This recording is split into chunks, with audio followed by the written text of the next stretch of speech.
Bonjour, chers parents du 21e siècle, et merci de prendre part à cette édition du 18 octobre 2023. Et oui, on parle de l'éducation des garçons. C'est important parce que l'avenir radieux de notre société commence par l'éducation des garçons. La semaine dernière, on a mis en lumière un constat qui est troublant, mesdames et messieurs.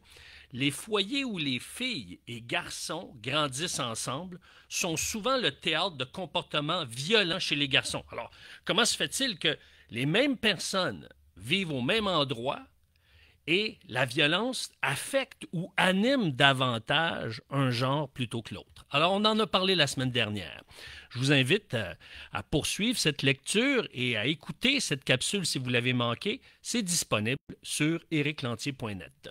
Aujourd'hui, on va explorer un aspect fondamental. Comment l'éducation des garçons a un impact direct sur la prospérité de notre société.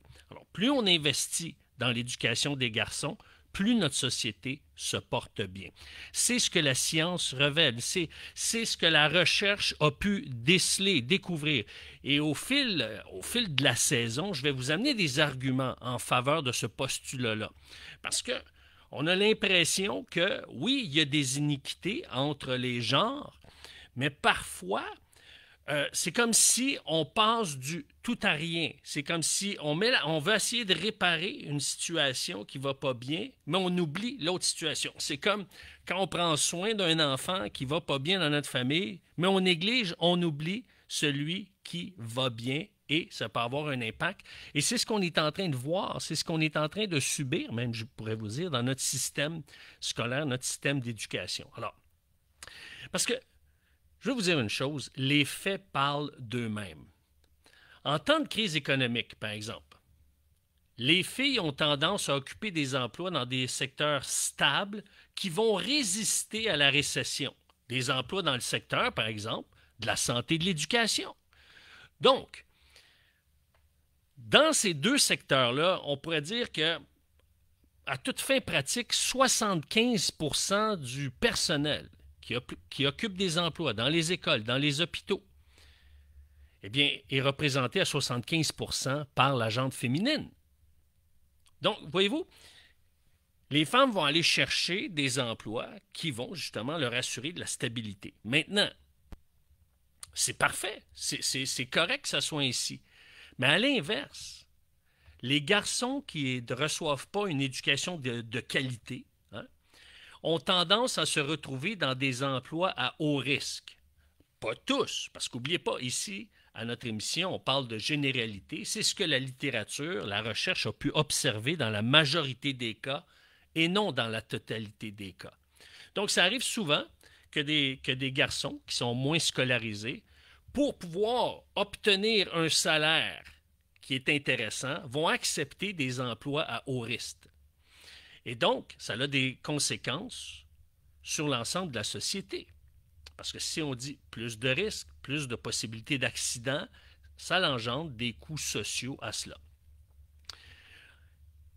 Maintenant, il est impossible de sous-estimer l'importance de l'éducation de base en lecture et en écriture. Et c'est tellement important, c'est la base de l'éducation. La lecture, savoir lire, savoir comprendre ce qui est dit dans un texte, savoir par exemple lire des règles, savoir lire des instructions, OK? Et écrire des rapports, communiquer. Aujourd'hui, on communique énormément par l'écriture, les textos en font preuve, la messagerie instantanée, les courriels, etc.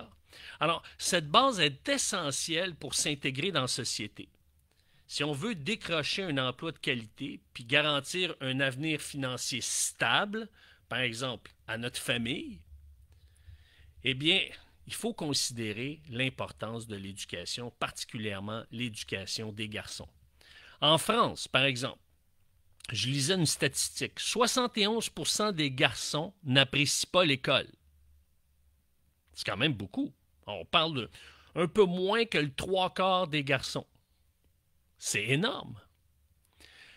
En Allemagne, on parle de 45% qui n'apprécient pas l'école. Ça veut dire qu'il y en a 55% qui apprécient l'école. Est-ce qu'on pourrait s'inspirer du système allemand en disant « Wow! » Parce que nous, au Québec, près d'un garçon sur 4 quitte l'école secondaire sans diplôme. Alors, ça limite ses perspectives d'avenir. Ça, c'est clair. Donc, 1 sur 4, c'est beaucoup. Alors, pour résoudre cette situation qui est préoccupante, c'est impératif. À mes yeux, c'est impératif de repenser notre système éducatif. Alors, les recherches indiquent que les garçons et les filles ont des besoins éducatifs différents. Donc, pourquoi on n'a pas un système éducatif qui tient compte de ces différences? Eh bien, c'est un choix philosophique. Ce n'est pas un choix scientifique. C'est un choix qui relève du politique. Ce sont les politiciens qui ont dit non, c'est un choix, on ne veut pas aller là. On ne veut pas avoir un système qui est différent. On veut mettre tout le monde dans le même panier. C'est plus simple, ça coûte moins cher. Oui, lorsqu'on paye la facture à la fin de l'année. Mais lorsqu'on regarde tous les impacts socio-économiques de notre système éducatif, au bout de la ligne, ça finit par nous coûter plus cher. Alors, maintenant, ce qu'il faut comprendre, c'est que le cerveau des garçons se développe différemment de celui des filles. Alors, le cerveau des garçons va se développer légèrement plus lentement en ce qui concerne la capacité à se concentrer, à maîtriser leurs impulsions et à établir des connexions. OK? Ça, c'est documenté. J'en ai déjà parlé sous différents angles. Alors, cette différence-là est particulièrement marquée pendant l'adolescence. Donc, le fait que le cerveau des garçons se développe de manière différente, ça va se manifester, on va l'observer pendant l'adolescence des jeunes. Alors, dès leur plus jeune âge, les garçons sont naturellement plus actifs. On le sait, hein, on le voit.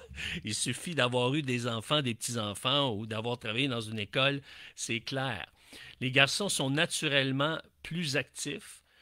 La plupart d'entre eux, pas tous, sont amateurs de jeux physiques et enclins à prendre des risques. Comme moi, j'étais enclin à prendre des risques. J'aimais perturber la classe en faisant des farces, mais je n'étais pas très amateur de jeux physiques, à part me tirailler. Maintenant, voyez-vous, ces statistiques-là ou ces observations-là touchent la majorité des garçons et non la totalité des garçons. Alors moi, je ne veux pas mettre tout le monde dans le même panier. Je vous lance ce que la recherche a pu observer et à partir de là, on doit réfléchir. Qu'est-ce qu'on fait maintenant? Alors, le problème, c'est que notre système éducatif actuel ne prend pas toujours en compte les caractéristiques naturelles des garçons. Le fait qu'ils sont plus actifs, qu'ils recherchent des jeux physiques, qu'ils sont plus enclins à prendre des risques. Alors, on leur impose aux garçons d'adopter un comportement qui est plus, je dirais, typiquement féminin. Sois calme, sois attentif, concentre-toi, sois prudent. Et donc, c'est en conflit avec leur nature. Et ici, ce n'est pas de dire que les garçons ou les filles sont meilleurs les uns que les autres. Ils ont simplement des besoins éducatifs différents. Alors, pour réussir, pour compléter, par exemple, son parcours scolaire, pour garantir la réussite de tous, il est nécessaire d'adapter notre approche éducative à ces différences. Parce que sinon, ce qui arrive, les garçons sont beaucoup plus punis en classe. Donc, qu'est-ce que ça produit comme effet? Ils ont moins tendance à se concentrer, à écouter. Hein? Alors, qu'est-ce qui arrive? Ils vont déranger, ils vont parler à leurs voisins, ils vont faire des blagues et, conséquence, ils vont être punis. Alors, plus un garçon est puni, plus il se dit, ben là, on ne me veut pas, je ne me sens pas accepté. Alors, qu'est-ce qui arrive? Ils n'aiment pas l'école. C'est pas pour rien que les garçons n'aiment pas l'école. Ils sont souvent repris parce qu'on leur demande d'adopter un comportement qui est normalement caractéristique de la réalité féminine. Alors, c'est pour ça qu'on dit que l'école favorise les filles. Et les statistiques le prouvent. Parce que il peut y avoir un écart, tout dépendant des statistiques que vous allez consulter, entre 14 et 18 % de filles qui réussissent plus que les garçons à l'école, qui complètent leur secondaire en temps voulu. Donc, Lorsque les filles bénéficient d'une éducation de qualité, puis c'est important que les filles puissent bénéficier d'une éducation de qualité. C'est pas qu'on veut que les filles en aient moins. Non, on veut que les garçons en aient plus. Pas pour en avoir plus que les filles, pour que tout le monde puisse réussir. C'est ça l'objectif. Alors, ce qui arrive, une autre conséquence, et ça c'est important, et on peut le perdre de vue, c'est que puisque les filles sont plus éduquées, bien, qu'est-ce qu'elles recherchent? Elles vont rechercher un garçon ou un homme qui est éduqué. Mais s'il y a moins de garçons éduqués que les filles, ça veut dire qu'il y a plus de filles éduquées que de garçons éduqués. Donc, qu'est-ce qui arrive?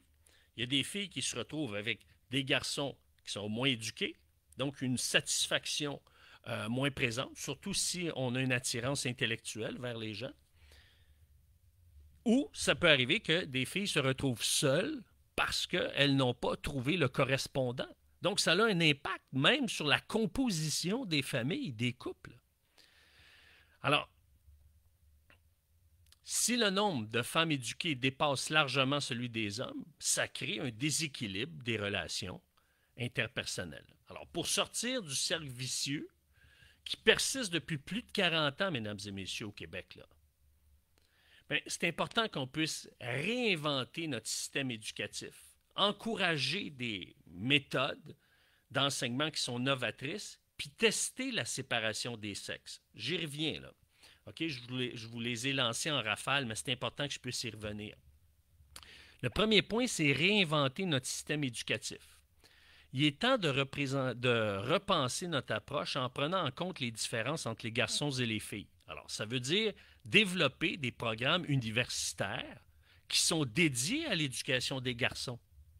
Comment ça se fait qu'on n'a pas un certificat en masculinité ou en pédagogie de la masculinité? Comment ça se fait depuis 40 ans, on n'a pas pensé à ça, d'avoir un certificat en disant maintenant, on veut former nos enseignants, ou ne serait-ce que 2 ou 3 cours qui sont obligatoires dans le programme de 4 ans, qui va peut-être passer à 3 ans là, éventuellement.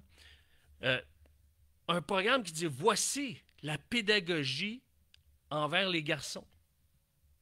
C'est important qu'on puisse prendre les données scientifiques, aller chercher la recherche et dire maintenant comment on agit en classe. Qu'est-ce que ça va produire, ça, mesdames et messieurs? Il va y avoir plein d'enseignants qui vont dire oui, mais là, il va falloir séparer les gars des filles parce que là, on doit utiliser 2 systèmes pédagogiques dans la classe. Voyez-vous?